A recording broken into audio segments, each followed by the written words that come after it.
Hi everyone, welcome to the Xoro customer info guide. In this quick little guide, we're going to go through the customer info module and how this can be helpful for viewing a customer's balance. So I'm just going to pull it up here and let's fetch a customer. And right away, you're going to get all the details for this customer. So basically, your billing, your shipping addresses, your terms, any sub-customers, customer jobs, if that were the case, they would show up here as well. And toward the bottom here, basically, you're going to see any transaction details.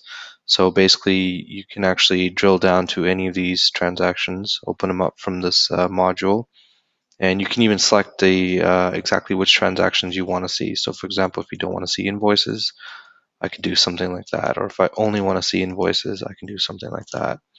I can see all the orders and estimates for this customer as well. I can right click, open the orders from here. I can show deposits. And then the communications also lets me see any emails that have been sent to this customer. And on the top here, there's some drill down. So if I want to edit the customer, I can do so from here. I can open up a balance overview as well.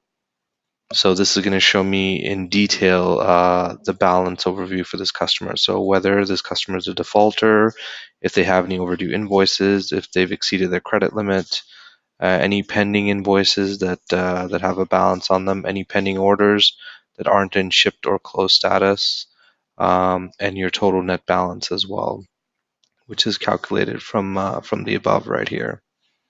You also have this shortcut of Create SO, which will open up the sales order module with the customer fetched in. So if I just click that, it's just going to open it up in a new tab and automatically fetch this customer in right here. And you also have the View Statement option for this customer. So that's going to pull up the customer statement module where you can basically generate a report for this customer statement.